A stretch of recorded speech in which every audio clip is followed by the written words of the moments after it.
इस आने वाली पार्श्व एकादशी के उपलक्ष्य में चलिए आज हम एक पौराणिक कथा का श्रवण करते हैं। इसका वर्णन हमें द्वारिका महात्म्य में प्राप्त होता है, जिसके ऊपर श्रील सनातन गोस्वामी दिग्दर्शिनी टीका में भी इस कथा का वर्णन करते हैं। एक समय इस पृथ्वी पर चंद्र शर्मा नाम का एक ब्राह्मण रहता था। इस ब्राह्मण ने सभी वेद, पुराणों और शास्त्रों का गंभीरता पूर्वक अध्ययन किया था। वो भगवान शिव का भक्त था और प्रतिदिन भगवान शिव की अनेक वेद मंत्रोच्चार के साथ पूजा आराधना करता था। उसके जीवन में हर प्रकार का भौतिक सुख और सुविधाएं उपलब्ध थी, लेकिन फिर भी कहीं ना कहीं उसके पूर्वजों की स्थिति को लेकर वो चिंतित रहता था।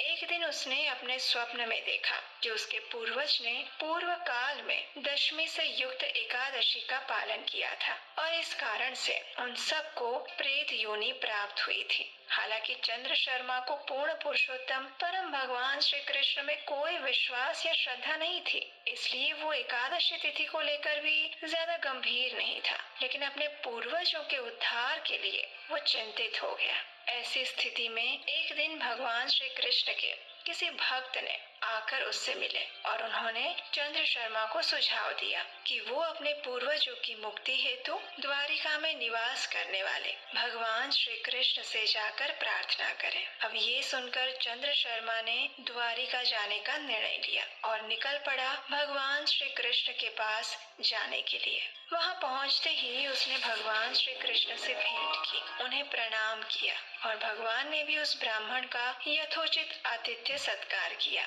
और उसे बैठने के लिए आसन प्रदान किया। अब भगवान ने उस ब्राह्मण चंद्र शर्मा से उसके आगमन का कारण पूछा, तो उस ब्राह्मण ने कहा, सुविदधं वासरं यस्मात् कृत मम पितामहैः प्रेतत्वं तेन संप्राप्त महादुःख प्रदायकम्।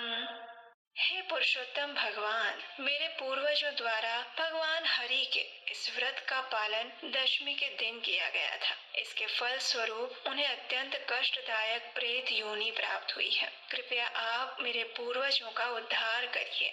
इसके उत्तर में परम भगवान श्री कृष्ण ने कहा, पुण्यम सुसंचितम याति कल्पकोटि शतार्जितम सशल्यम ये प्रकुर्वन्ति मुक्तिदं मम वासरम।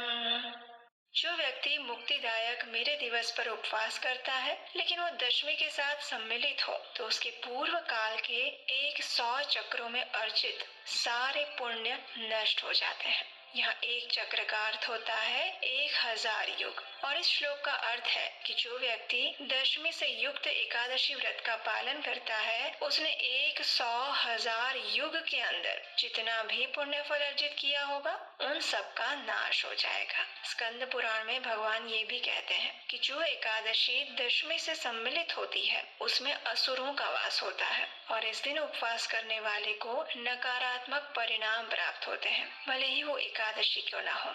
जो एकादशी द्वादशी के साथ सम्मिलित होती है, उसमें भगवान हरि का वास होता है और इस दिन उपवास करने पर पूर्व फल सारे प्राप्त हो जाते हैं, जो यथोचित भी है। तो इस प्रकार भगवान श्री कृष्ण ने चंद्र शर्मा ब्राह्मण को दशमी संविधा एकादशी का पालन करने से प्राप्त नकारात्मक परिणामों के विषय में बताया और उन्हें सुझाव दिया कि वे आने वाली एकादशी का निष्ठा पूर्वक शास्त्रोक्त नियमों के अनुसार पालन करें और फिर उससे अर्जित पुण्य को अपने पूर्वजों को प्रदान कर दें। इससे वे प्रेत योनि से मुक्त हो जाएंगे। चंद्र शर्मा ने भी भगवान श्री कृष्ण द्वारा बताए गए निर्देशों का पालन किया। आने वाली एकादशी का पालन करके उन्होंने उसका फल अपने पूर्वजों को प्रदान किया और भगवान से प्रार्थना करते हुए उन्होंने अपना व्रत का पारण किया। इसका परिणाम ये आया कि उनके पूर्वजों की प्रेत योनि से मुक्ति हो गई और उन सभी ने चंद्र शर्मा ब्राह्मण को आशीर्वाद दिए और अपने अगले गंतव्य की ओर आगे बढ़ गए। जब एकादशी तिथि 2 दिन आती है या फिर वो दशमी, द्वादशी या त्रयोदशी से सम्मिलित हो जाती है, तो हमारे किसी भी शास्त्र में दशमी से युक्त एकादशी का पालन करने की अनुमति नहीं दी जाती। एक समय गांधारी ने भी भगवान से यही प्रश्न पूछते हुए कहा था हे प्रभु, मैंने ऐसा कौन सा घोर पाप कर्म किया था जिसके कारण मेरे सभी 100 पुत्रों की मृत्यु मेरी ही नजर के सामने हो गई? तो उसके उत्तर में भगवान ने यही बताया था कि वास्तव में आपने पूर्व जन्म में दशमी से युक्त एकादशी का पालन किया था और इसी कारणवश आपको इस जन्म में ये यातना भुगतनी पड़ी। तो ये थी पार्श्व एकादशी के उपलक्ष्य में पौराणिक वैदिक कथा। इस बार जो एकादशी आ रही है वो अत्यंत विशेष है क्योंकि ये चातुर्मास के पावन समय में आ रही है और ये वही दिन है जब योग निद्रा में शयन करने वाले भगवान विष्णु अपनी करवट बदलते हैं। भगवान की प्रत्येक छोटे से छोटी और बड़े से बड़ी लीला भी दिव्य होती है और उसका हम उत्सव मनाते हैं। तो ये एकादशी भी इसी उत्सव का एक हिस्सा है। इस एकादशी से एक और तथ्य जुड़ा है और वो ये कि एक समय जब असुरों के राजा बलि महाराज ने संपूर्ण पृथ्वी और तीनों लोकों पर अपना आधिपत्य स्थापित कर दिया था, तो उस समय उनके गर्व को चूर चूर करने के लिए परम भगवान श्री हरि स्वयं वामन रूप में प्रकट हुए थे और एक छोटे से बौने ब्राह्मण के रूप में उन्होंने बलि महाराज से उनका संपूर्ण ऐश्वर्य और अहंकार छीन लिया था। उनके इस धरातल पर प्रकट होने का शुभ दिन भी यही था, भाद्रपद मास के शुक्ल पक्ष में आने वाली परिवर्तिनी एकादशी। सामान्य रूप से प्रत्येक वर्ष ये पार्श्व एकादशी के अगले दिन वामन द्वादशी आती है। इस बार आने वाली पार्श्व या परिवर्तिनी एकादशी का पालन हम 14 सितंबर शनिवार के दिन करने जा रहे हैं। इस एकादशी का पालन करते समय कुछ बातों का अवश्य ध्यान रखिएगा और वो बातें हैं कि इस एकादशी का नियम पूर्वक पालन करने वाले व्यक्ति को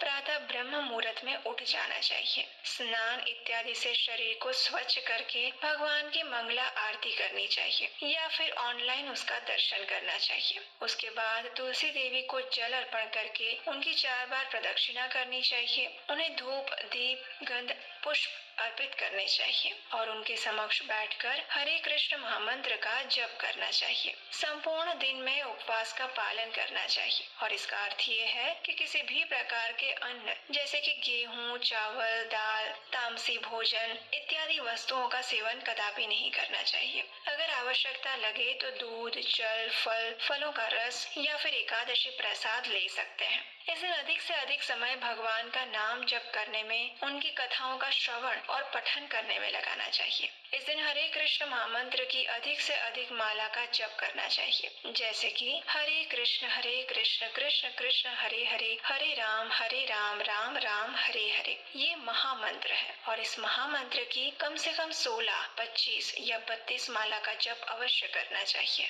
अगले दिन निर्धारित पारण समय पर किसी सुयोग्य ब्राह्मण या वैष्णव को दान देना चाहिए और फिर भगवान को अर्पित अन्न भोजन प्रसाद के साथ विधि अनुसार भगवान को प्रार्थना करते हुए इस एकादशी व्रत का पारण करना चाहिए। ये पारण करने की भी एक विशेष विधि होती है। अगर आप ये विधि जानना चाहते हैं तो आप इस चैनल को सब्सक्राइब करके रख लीजिए, नोटिफिकेशन भी ऑन कर लीजिए, क्योंकि एकादशी के दिन शाम को हम इसकी संपूर्ण पारण विधि भी लेकर आने वाले हैं। और आप सब जानते हैं कि एकादशी भगवान श्री कृष्ण को कितनी प्रिय है और एकादशी ही एकमात्र ऐसा व्रत है जिसके पालन द्वारा हम भगवान श्री कृष्ण को प्रसन्न कर सकते हैं और उनकी शुद्ध प्रेमा भक्ति को प्राप्त